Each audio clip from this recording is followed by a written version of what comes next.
नमस्कार, मैं सुनीता कथा मंथन में आप सबका स्वागत करती हूँ। कथा मंथन में आज सुनिए प्रथम प्रतिश्रुति का 23वां अध्याय। प्रथम प्रतिश्रुति से संबंधित सारे अध्याय आपको हमारी प्लेलिस्ट से मिल जाएंगे, जिसका लिंक एंड स्क्रीन पे है। इसके अलावा अन्य कहानियाँ और उपन्यासों का लिंक आपको डिस्क्रिप्शन बॉक्स से मिल जाएगा। आप हमारे दूसरे चैनल उन्नति की वाणी द ट्यून ऑफ प्रोग्रेस के वीडियो का लिंक हमारे डिस्क्रिप्शन बॉक्स में है। आप वहां जाकर के चेक कर सकते हैं और हमारे नए चैनल को भी सब्सक्राइब कर दीजिए।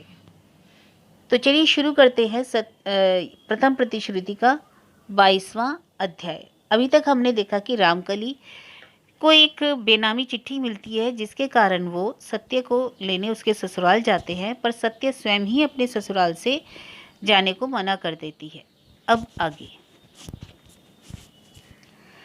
इलाके में सत्यवती की बेहयाई की बात किसी से ना छिपी रही। बाप लेवाने आया था और सास ससुर ने भी हाँ कर दिया था, पर सत्य नहीं गई।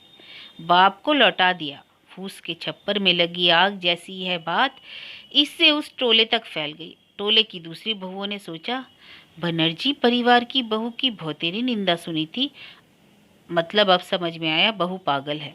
आह, बेचारा नव कुमार। समधी की संपत्ति के लालच से बाप ने बेटे के गले में एक पागल बहू को बांध दिया। सत्य के बारे में इस तरह की आलोचना और एक बार हो चुकी थी, और वो थी उसके नैहर में। जब यह बात फैली कि रामकली ने बेटी को भेजना नहीं चाहा था, बेटी ने ही खुद कहा विदा कर दो बाबूजी, उस समय इससे भी कुछ कम छीछी नहीं हुई थी। भुवनेश्वरी रो रो कर मोटी मोटी गालियां देते हुए माटी को गीला करती रही। सत्य की सहेलियां गाल पर से हाथ नहीं हटा सकी, पर सत्य निश्चल रही। सिर्फ जब शारदा ने कहा, ननद जी अपने ही या तो अपने पांव कुल्हाड़ी मारी, तो वह बोली थी, कुल्हाड़ी तो बाबूजी ने 8 ही साल की उम्र में गले पर रख दी थी भाभी, नई बात कौन सी हुई। फिर भी 1 साल और रह पाती। इतनी बड़ी जिंदगी में 1 साल की कमी से क्या आता जाता है। गुस्से में लोग दूसरे ब्याह की या क्या तो कह रहे हैं। यदि वह कर ही बैठे तो ताज जिंदगी सौत की जलन के लिए जलते रहना होगा। शारदा यह बात सुनकर एक निश्वास छोड़ती हुई चुप हो गई, और जब भुवनेश्वरी ने रोते पीटते हुए उसका हाथ पकड़कर कहा, हम सबके लिए तुम्हारा जी कैसा नहीं कर रहा सत्य, तो उसने दूसरी और मुंह फेर कर कहा, करता है या नहीं, यह बात क्या ढोल पीट कर कहनी पड़ेगी। तो फिर अपने में जाना क्यों चाहती है। क्यों का कोई जवाब नहीं। आप ही तो कहती हो, माँ निर्बुद्धिया सी रो रो करके मरती है। सोच तो देखे खुद किसका घर करती है। भुवनेश्वरी को इसमें भी होश नहीं आया। बोली, मेरी तो गनीमत है यह टोला वह टोला तेरी तरह 10-20 कोस दूर नहीं है। अब सत्य के धीरज का बांध रोकना रुका। रो पड़ी। कहा, यह बात उस समय क्यों ना सोची थी। मैं तो इकलौती बेटी थी ना, नजर से दूर, बहुत दूर गंगाहीन देश को विदा कर दिया। माया ममता होती तो ऐसा करती। पुन्नू को ही लो, साल भर की तो छोटी है मुझसे, खेलती फिर रही है, और मुझे जाने कब परगोत्तर कर दिया। गला साफ करके उसने बात पूरी की। ऐसा नहीं किया होता तो गले में अंगोछा डालकर कोई खींच ले जा सकता था मुझे। बाबूजी ने बेटी पर ममता नहीं की, गौरी दान करके पुण्य कमाया। मुझे भी माया ममता नहीं है। निर्मोही बाप की निर्मोही बेटी हूं मैं। और माटी पर लुढ़क कर फफकने लगी। बाप की आड़ में और माँ के सामने इस आलोचना की आंधी उठी थी। इस बार भी यही। इस बार मोटा मोटी सत्य की ओट में सिर्फ सौदा बोली, धन्य हो भाभी, तुम्हें नमस्कार करूं या छीछी करूं या पैरों की धूल लूं तुम्हारी, सोच नहीं पा रही हूं। जवाब में सत्य ने झुककर सौदामणि के ही पांवों की धूल ली और हंसकर कहा, राम कहो तुम गुरुजन हो, छीछी ही करो जो सदा से पाती आई हो। सत्य के अंदर विराट समुद्र का जो आंदोलन चल रहा है, उसे क्या वह लोगों के सामने फैलाकर रख दे। समुद्र का आंदोलन ही कहिए। फिर भी बाप के चले जाने के बाद टूट नहीं पड़ी। वे मजे में तेल बाती लिए दिए सजाने बैठी। उसके बाद घाट पर गई, बदन धोया, कपड़े खींचे और बहुत बड़े घड़े को भर लाई। बरामदे पर उसे रखकर गीले ही कपड़ों पर ठाकुर घर में संध्या बाती दिखाई, शंख फूका, तुलसी चौरे में जल डाला और कपड़े बदलकर रसोई करने बैठ गई। रात की रसोई आजकल सत्य ही बनाती है। सौदा से कह कहकर अपने हक यह उसने अदा कर लिया। सिर्फ रसोई करते समय उसकी आंखों से आंसू बह निकला था। फागुन के अंत में से बीच वैशाख तक कितने दिन हैं, इसका लेखा वह नहीं लगा सकी और इसका कोई साक्षी भी नहीं। किंतु सत्य के जीवन में वह बीच वैशाख आनंद की मूर्ति जैसा दिखा था, दमकता चमकता रूप लिए नहीं, उस रूप के दर्शन नहीं मिले। पुन्नू की भिया में वह नहीं जा पाई। एन उसी वक्त पर एलोकेची पेचिश से चरमरा उठी थी। कथरी ओढ़े पड़ी वह सास बोल उठी थी। क्या बोली सौदा? मैके जाने के लिए उछल रही है? जब बाप दुलार से लेने आया था तब तो नहीं गई, और अब जब मैं मर रही हूँ कह दो उससे नहीं जा पाएगी। जो लेने के लिए आया है वह उसे उल्टे पांव लौटा जाए। मामी मरने को है, इस नाते सौदा परहेज करके बोलेगी या नहीं? वह झंकार उठी। उन लोगों ने तुम्हारी आदमी को शालीग्राम की तरह खातिर करके खिलाया पिलाया, एक गठरी सामान देकर सम्मान से विदा किया, और तुम उनके आदमी को उल्टे पांव लौटा दोगी? लौटा दो, मुंह उज्जवल होगा तुम्हारा। मेरा कहा मानो, 10-5 दिन के लिए भेज ही दो, बच्ची है। फिर यह सुना है कि यही फुआ इसकी सदा की साथिन रही है। एलोकेशी चींची करके बोली। तो फिर कह दो जाने को, और तुम ही क्यों रहोगी? तुम भी विदा हो जाओ। सिर्फ जाने के लिए पहले एक छुरी लाकर मेरे गले में चला देना। सौदा ने छुरी नहीं दी। आप भी विदा नहीं। उसने सिर्फ सत्य के जाने की तैयारी की। लेकिन नव कुमार आड़े आया। हठात मर्द मालिक की भूमिका अदा करते हुए बोल उठा, जाना वाना नहीं होगा किसी का। मेरी माँ मरने को है और कोई अपनी चचेरी फुआ के ब्याह का भोज खाने चली। कह दो सौदा दी, यह नहीं होगा। नव कुमार की इस घोषणा से सास ससुर ने निर्लिप्त होकर कहा, अब हम क्या कह सकते हैं जब नोबा। सौदा ने फिर भी कोशिश की। कहा, जैसे हर समय तुम लोग नोबा के लिए कहने से ही उठते बैठते हो, लेकिन काम नहीं बना। एलोकेशी ने गाली शराब देकर भूत भगा दिया। सत्यवती बोली, मैंने बाबूजी से कहा था कि मैं बिहार में जाऊंगी। नव कुमार ने इस पर सौदा के मार्फत कहलाया, अगर कोई यह चाहती हो कि समाज में हमारी हेटी हो तो जाए। सौदा जरा देर तक उसकी ओर ताकती रही, फिर अचानक हंसकर बोली, बड़े तो विज्ञ की तरह बोल रहे हो। असली बात क्या है सो बताओ। बहू का साथ तो अभी हुआ नहीं है, फिर भी इतना जी कैसा? सौदा की इस बात पर नव कुमार का मालिकाना भाव सहसा गायब हो गया। चाह कहकर हट गया। शायद यह भी सोचा सौदा दी क्या अंतर्यामी है, लेकिन अंत तक सत्यवती ही अड़ गई। सौदा जब अपनी कोशिश में कामयाब हो गई, तय हुआ कि न्योता रखने के लिए जब नवकुमार जाएगा तो साथ में बहू भी जाएगी, सिर्फ 3 दिन के लिए। वर वधू उधर विदा होंगे और इधर ये भी चले आएंगे। इस पर सत्यवती बोल उठी, ऐसी एक मुट्ठी भीख की जरूरत नहीं है मुझे। 3 दिन में तो घर के ही सब लोगों की शक्ल नहीं देख पाऊंगी, टोले की तो दूर रही। ऐसे जाने का क्या फायदा? लोग कहेंगे सत्य आई थी सत्य चली गई। छी, सुन लो इसकी बात।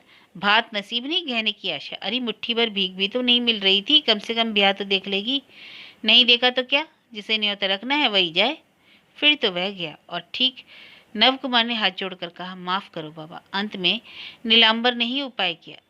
उस आदमी के हाथ चिट्ठी लिख भेजी, नव कुमार की मां मौत की सेज पर है, लाचारी, किसी का आना संभव ना हो सका, न्योते के 2 रुपए भेज रहा हूँ। रामकली उस चिट्ठी को देखकर देर तक चुप रहे। उसके बाद धीरे से बोले, ये रुपए तू जलपान के लिए रख ले राखू, और हाँ, अंदर जाकर कह दे सत्य की सास की हालत नाजुक है, इसलिए वह नहीं आ सकी। उसके बाद शादी हो गई। वैशाख बीता, जेठ आषाढ़ भी बीत गया। रामकली की को नव कुमार की मां के मरने की खबर नहीं मिली। यह ना पाना क्या राजस्थान की रूखी हवा जैसा है, जो हवा सारी कोमलता और सरसता को सोख लेती है? नहीं तो रामकली धीरे धीरे इतना नीरस और कठिन क्यों हो गए? उन्होंने भल मानसता के नाते अपनी समधिन का कुशल क्यों नहीं पूछा? बेटी को लाने बेहयाई का असम्मान है, यही क्या सोचा उन्होंने? अंतःपुर में विच्छेद व्याकुल माँ का एक हृदय, जो रामकली की इस कठोरता के सामने मूक पीड़ा से स्तब्ध पड़ा है, इसे समझने की इच्छा क्यों नहीं हुई उन्हें? रामकली ने क्या यह सोचा कि इस बार भी उस रत्ती भर की लड़की ने ही बाप के सामने अपना अहंकार दिखाया? दृढ़ता का अहंकार, कठिनता का अहंकार। उसने यह कहना चाहा, देखो मैं भी कुछ कम नहीं हूँ। इसी से आहत पिता हृदय इस अंधेरे में दिशा खोकर चुप पड़ा रहा। सोचा देखा जाएगा, लेकिन कब देखेंगे वे? असमान उम्र के दो जने के शतरंज की चाल में कितनी ही बातें गुजर गई, जिनमें से एक भी गुजरने पर बेटी दौड़कर बाप के यहाँ आ सकती है, मगर कहना तो चाहिए।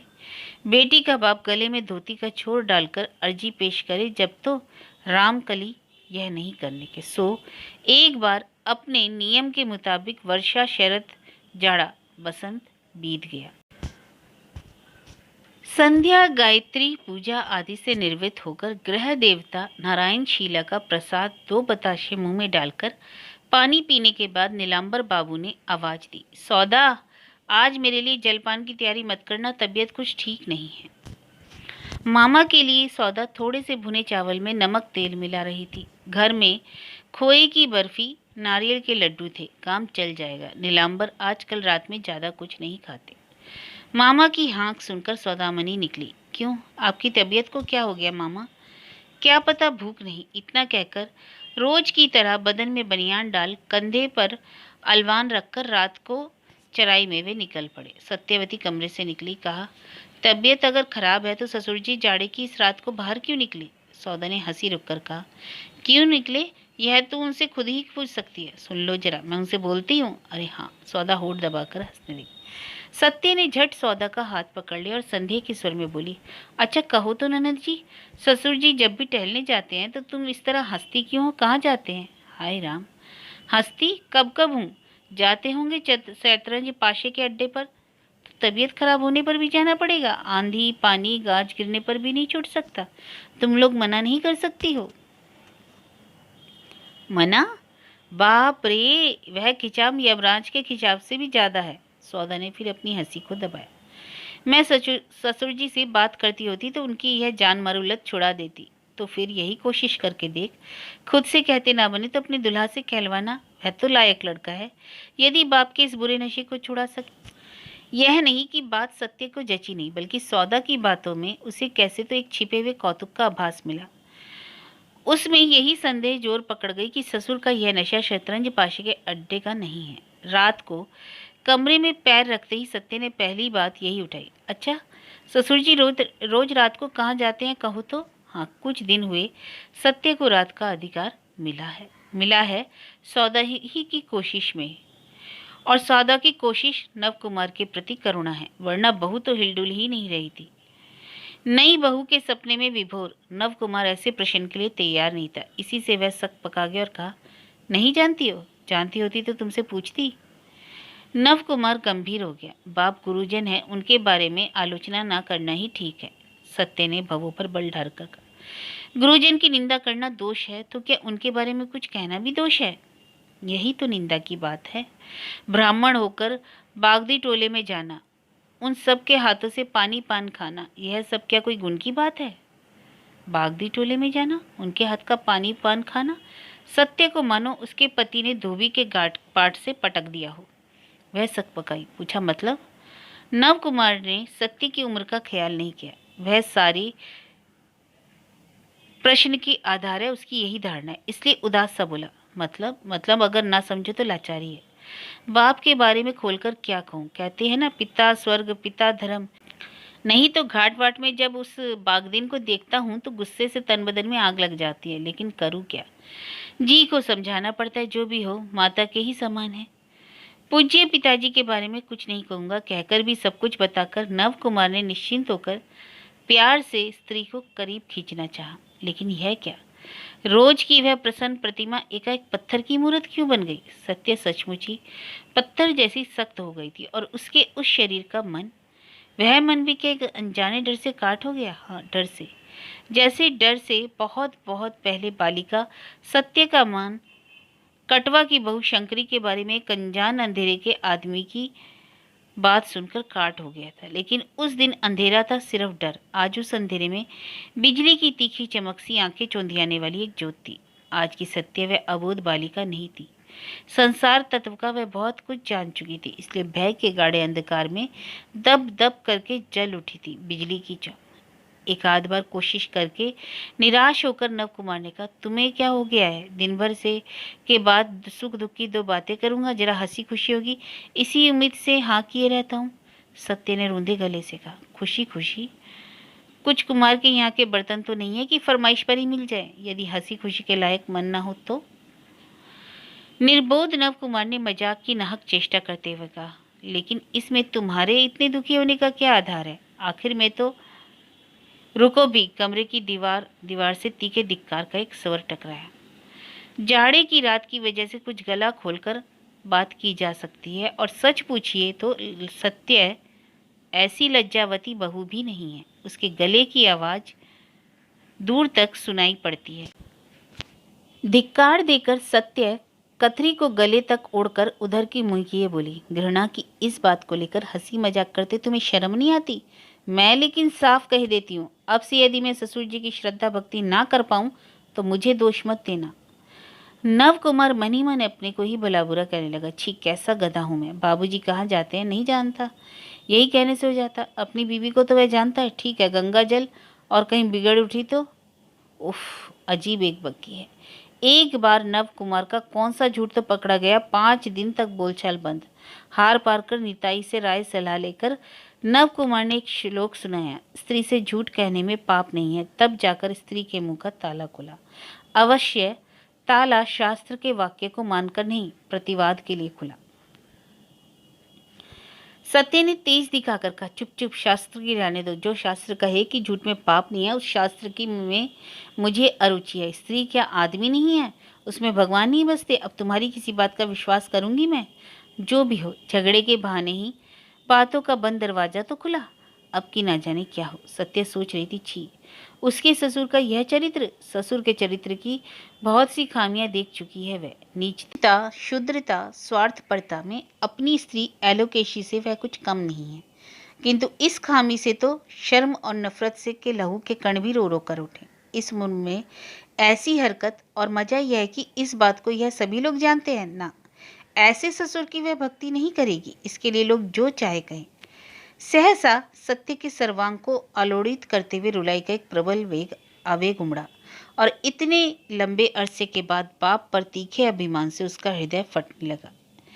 इस घर में आकर बहुतेरी नीचता, शुद्रता और हृदयहीनता उसने देखी। अशिक्षा और कुशिक्षा का फल समझकर सह गई, किंतु आज एक बूढ़े आदमी की ऐसी चरित्रहीनता की गंदगी मानो उसे उठा उठा कर पटकने लगी। इसलिए जो सत्य 1000 सताए जाने के बावजूद कभी नहीं रोती, वह आज आंसू से तकियों को भिगोती हुई कहती रही, बाबूजी, 10-5 नहीं, महज एक ही तो लड़की थी तुम्हारी, बिना देखे सुने ऐसे घर में डाल दिया। ऐसे ऐसे विलक्षण थे तो हो तुम और तुम्हारा विचार। और रोते रोते सत्य सो गई। लेकिन रात कम सोई है, इसलिए देर तक सोएगी, यह सुख बहू के भाग्य में नहीं जुटता। रोज की तरह ही तड़के उठकर स्नान शुद्ध होकर भारी मन से वह नारायण के कमरे को संवारने गई। आदत के मुताबिक चंदनौटी खींचकर चंदन जो घिसने गई, उस बात से बिजली की सिरहन सी पैदा हो गई। इस जतन से चंदन घिसने, फूल तुलसी चुनने और धूप दीप से घर भरने की क्या कीमत है? इन उपकरणों से नीलांबर बाबू ही तो पूजा करेंगे। उन्हें कुछ खांसी की शिकायत है, इसलिए सुबह नहाते नहीं है। मुंह हाथ धोकर तशर का कपड़ा पहनकर पूजा के आसन पर बैठते हैं, लेकिन नहाए भी तो क्या? देह, मन, आत्मा जिनका सब कुछ अपवित्र है, स्नान से वह शुद्ध भी क्या होगा? हाथ समेटकर घुटनों में मुंह गाड़े सत्य बैठी रही। फूल तोड़ना, तुलसी बिनना नहीं हुआ। बड़ी देर के बाद सौदामनी उधर आई। चौंक कर बोली, अरे क्या हो गया बहू, ऐसे क्यों बैठी हो? सत्य चुप। हड़बड़ाकर सौदा दरवाजे की चौखट तक बढ़ाई। बोली, जी खराब लग रहा है। सत्य ने सिर हिलाया। तो मैके के लिए कैसा जी कर रहा है? सच तो, कितने दिन हो गए? सत्य उठ खड़ी बोली, मैके के लिए जी कैसा करते कभी देखा है? कह रही हो? सौदा उसकी बड़ी ननद है, तो भी इसे इतनी छूट है? सौदा हंस पड़ी, कहा, सो तो देखा है, तो दूल्हे से कहला है, नाहा की तो बोलो ननद जी, वैसे टुच्चे विषयों में तुम्हारी बहू नहीं हारती। मेरा मन ठीक नहीं है, आज से पूजा घर का काम मैं नहीं करूंगी। अचानक ऐसी घोषणा से सौदा ने स्तंभित होकर कहा, सो क्या बहू, बस यही, गुरुजन के बारे में कुछ कहना नहीं चाहती, लेकिन ससुर जी आकर पूजा के आसन पर बैठेंगे, यह सोचकर संवारने की इच्छा मेरी जाती रही। भय से सौदा ने अपने ही मुंह पर हथेली रखकर धीरे से कहा, हाय राम, मामी ने सुन लिया तो जिंदा नहीं छोड़ेंगी। सत्य ने सूखे गले से कहा, इस घर में अब जिंदा रहने की भी इच्छा नहीं है ननद जी। सौदा अवाक। कैसी बात है? इसका मूल कारण ससुर के बारे में सत्य ने जो कल पूछा था वही है, इसमें संदेह नहीं। लेकिन उससे इस रणमूर्ति का कौन सा संबंध है? सौदा समझ सकने की बात भी नहीं। सौदामणि की काफी उम्र हुई है, यह सब बात उसके लिए कुछ भी नहीं। आसपास में हरदम देखते देखते हाड़ मास स्याह हो गया। लिहाजा पति पुत्र के सिवाय और किसी की चरित्रहीनता से जो इतना विचलित होना संभव है, यह सौदा की धारणा से बाहर है। लेकिन दूसरी बातों में सौदा बुद्धिमती है, इसलिए इस बात पर ज्यादा जोर न देकर बोली, ठीक है, मैं झटपट नहाकर यह सब कर करा देती हूँ, तुम चली जाओ। नाराज न होना ननद जी, मेरा मन मान ही नहीं रहा। तुम्हें कौन कौन सा काम है बता दो, मैं किए देती हूँ। और सच ही सत्य पूजा घर से बाहर निकल आई। खैर, पूजा घर की जिम्मेदारी तो सौदा संभाल देगी, लेकिन बहुओं का और भी तो एक काम है सवेरे का, वह कौन झेलेगा? सवेरे मुंह में पानी डालने से पहले सास ससुर की पद वंदना सत्य के नित्य नियमित कर्म में शामिल है। एलोकेशी ने सिखलाया है। सत्य इसे करती आई है, लेकिन आज सत्य ने बड़ा ही दुस्साहसिक संकल्प किया। उसे सही सलामत ना रहने दिया जाए यह भी मंजूर, लेकिन उस अपवित्र आदमी के चरणों की धूल वे माथे पे नहीं लगाएगी। गुरुजन है तो क्या किया जाए? वे यदि इतरंजन का आचरण करें। एलोकेशी भी सवेरे सवेरे ही नहाकर पूजा घर में दाखिल होती है।